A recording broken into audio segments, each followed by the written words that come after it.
Está Rolando Nápoles ya. Oye, Rolando, buenas tardes. Quiero que me expliques dos cosas rápidas. ¿Cómo, ¿Cómo es eso que dice la ministra del Trabajo? Que en Cuba no hay mendigos y da una explicación rocambolesca. ¿Qué fue lo que ocurrió? Lo que ocurre es que ella dice que evidentemente que no hay mendigos, que las personas que están en las calles, que yo recuerdo para hacer una acotación, los mendigos como tal, yo empecé a verlos en Cuba, no, o sea, mendigos como tal, de verdad con más fuerza, a partir del periodo especial, de los duros años del periodo especial. Por primera vez yo vi en la isla, yo recuerdo en aquellos años 90, a los niños limpiando parabrisas en las esquinas. Y a la gente pidiendo limosna. No es que no había personas en las calles, sí lo había siempre, sí lo hubo, pero con mayor fuerza. Esa cosa que ella dice que nada más que ve en las películas, que ve niños pidiendo limosna y limpiando parabrisas, lo vi en aquellos años de los 90. Entonces ahora esta mujer se aparece diciendo eso, pero lo interesante de todo, además dice que estas personas lo que hacen es tratar de vivir bien, que son como gente disfrazada de mendigos, que ellos van después, tú los ves con las uñas de lo más bien, todo lo más sin problema. Lo interesante de todo es la polémica que se ha creado después en las redes sociales. Una polémica protagonizada por Díaz-Canel, que ha regañado a esta ministra. Sí. ¿Cómo se llama la ministra, que perdí el nombre? Martelena Feitó. Ya, anótenla que le queda poco. Ministra, ministra de Trabajo y Seguridad Social. No menciona su nombre, él no dice específicamente su nombre, pero en las redes sociales dice que es muy cuestionable la falta de sensibilidad en el enfoque de la vulnerabilidad. La revolución no puede dejar a nadie atrás. No, hace rato la dejaron atrás. Hace rato. Sí.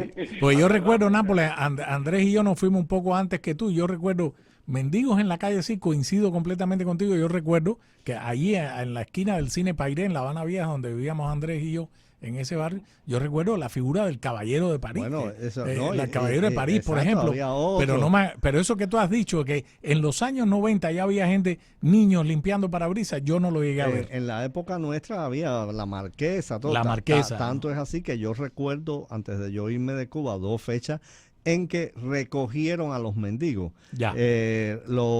Por unos días los recogieron en 1978, cuando el Festival de la Juventud y los Estudiantes. Eso sí lo recuerdo. Los recogieron y después los recogieron en el 75 también, cuando el primer congreso del partido. Ya, por la ley del trabajo aquella. Antes de eso, sí. O sea, la ley contra la vagancia fue en el 71. Ya. Sí. Cuando te digo lo de los mendigos de los niños, es porque yo recuerdo, yo la verdad no tenía esa imagen. Por primera vez yo vi esos niños subiéndose ahí en la esquina 23, por ejemplo, en las calles más céntricas donde llegaba un carro, los niños subiéndose a limpiar parabrisas. Eso yo lo vi en aquellos 91, 92, 93, 94. Esa época dura que fue cuando empezó también que ellos despenalizaron el dólar. Ahí fue cuando empezó, al menos, el fenómeno de los niños y las madres, por supuesto, diciendo a los niños que fueran a los turistas y le pidieran dinero, le pidieran limosna, el jineterismo, todo eso, ese fenómeno con más fuerza cogió a partir de este periodo especial. Pero ahora se creó esta polémica y Díaz-Canel regaña a esta mujer, no dice su nombre, y después le sale también al paso otro periodista de la televisión cubana, Lázaro Manuel Alonso, que habla también de falta de sensibilidad y todo. No se sabe nada más de qué ha pasado con esta mujer, a lo mejor evidentemente ya pasará a otras tareas.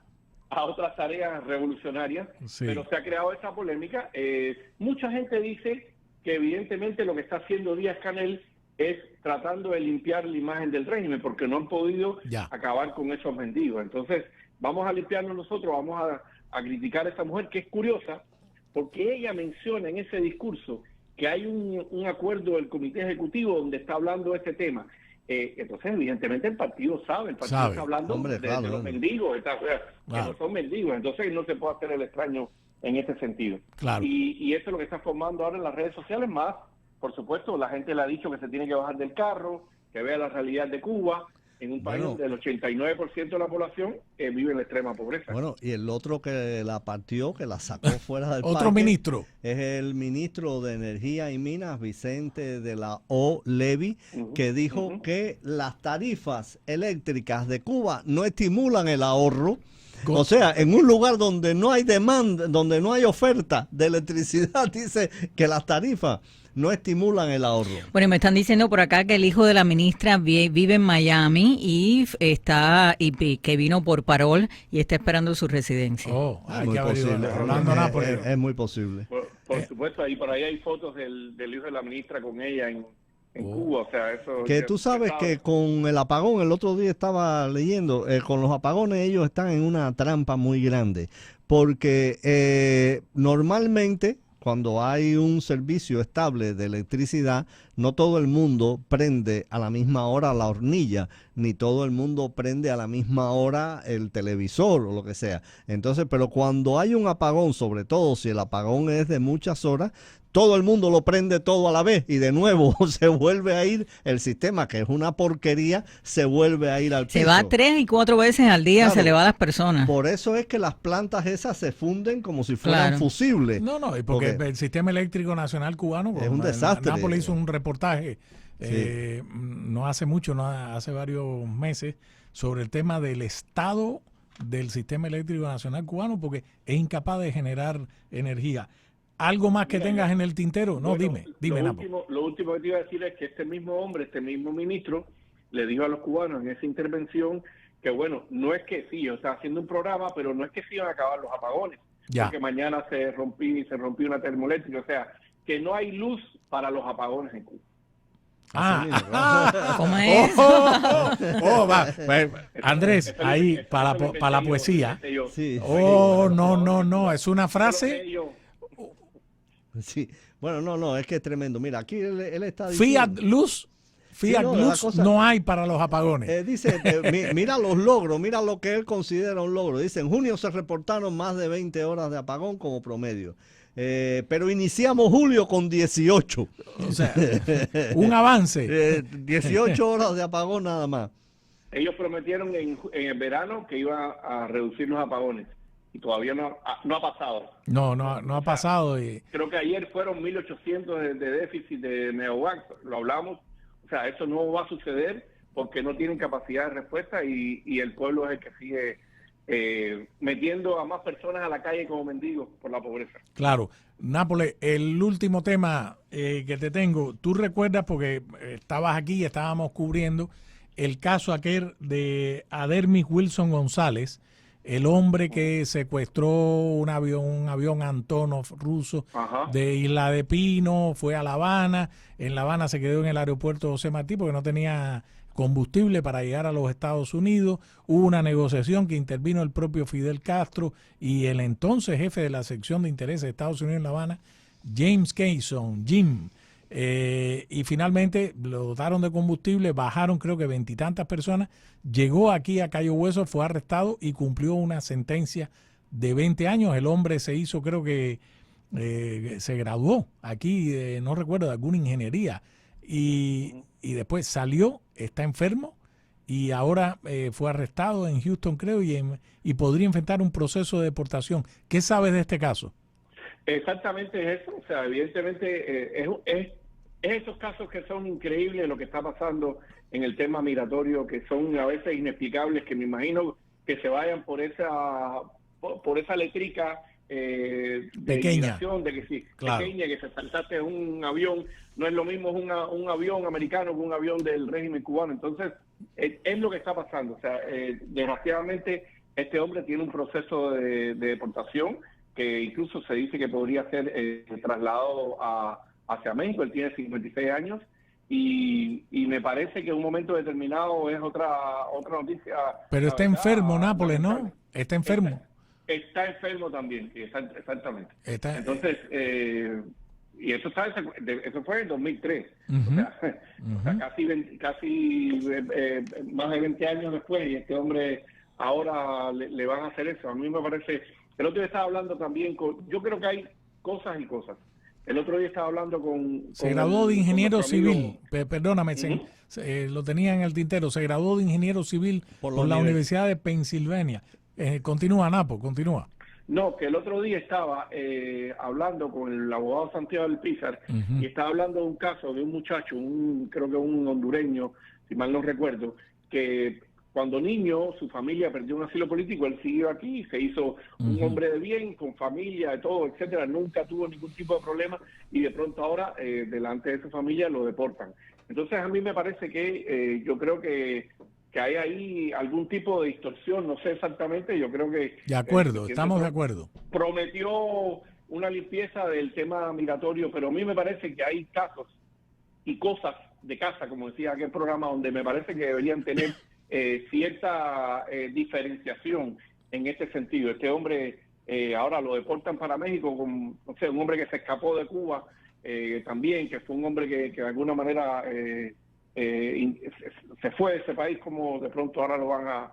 Pero bueno, no sé, hay momentos en los que me parece que se distorsiona un poco las políticas, no se está haciendo justo y yo creo que se está tomando medidas con personas que han sido personas de bien, que podrían no habían tenido ningún tipo de problema en este país, y por esa eléctrica pequeña está pasando esto. Oye, él cumplió la condena, y fue liberado después, vivió en Houston, y no solo eso, tú sabes que estuve revisando, Napo y Andrés, estuve revisando el tema de la piratería aérea, los secuestros, porque es un tema que siempre me ha interesado, no solo en los Estados Unidos, en Cuba, sino en el mundo entero. Y el primer acto importante, porque en 1900, creo que 20 y pico también hubo uno, pero el primer acto importante de secuestro en el caso de Estados Unidos y Cuba fue un avión que iba de Miami a Varadero en noviembre de 1958. Miembros del entonces Movimiento 26 de Julio, el movimiento del señor Fidel Castro, 5 personas secuestraron un avión a punto de pistola. ¿Qué fue lo que pasó? Querían aterrizar en un central, en Oriente. Creo que era Moa. En un central, sí, en sí. Preston, creo que era el central. Sí. Definitivamente la vía para aterrizar no era lo suficientemente larga. El avión fue a dar a la bahía de Nipe. 16 personas murieron, entre ellas 5 niños. La madre de 3 de esos 5 niños, que además estaba embarazada, y 2 o 3 de los secuestradores. Ese caso el gobierno cubano nunca, cuando aquella negociación, creo que fue en época de Nixon, de la cosa de la piratería aérea, que firmaron un acuerdo, después de eso han habido otros casos, pero este que tú señalas ahora, el de Adermis Wilson González, es dramático porque ese hombre, señores, cumplió su condena. Pero tú no recuerdas, quizás tú no lo recuerdes, pero varias veces hicimos ahí en la televisión la entrevista a una de las sobrevivientes de ese secuestro. Me acuerdo, González, sí. Quien está viviendo ahora en Nueva York, hace muchos años vivía aquí en Coral Gables, una gran persona, y Omara contaba todo lo que hicieron en ese secuestro. O sea, tenía 16 años en ese momento, y hace ya algunos años la entrevistamos en la televisión, contó todo el testimonio de lo que había pasado. O sea que mira, es la hipocresía a veces. Uno se pregunta por qué hay cosas que pasan. Sí. No, mira, el mecanismo que entra aquí, y yo por supuesto no estoy de acuerdo con que este hombre sea deportado, es el hecho de que quien cumple, sin ser ciudadano, quien cumple aquí una condena por un delito mayor, un felony, después es susceptible de ser deportado. Sí, eso es el mecanismo que se aplica. Pero yo creo que, te digo, en esta estampida de sacar inmigrantes, obviamente debía haber un filtro más cuidadoso, con muchos casos. De acuerdo.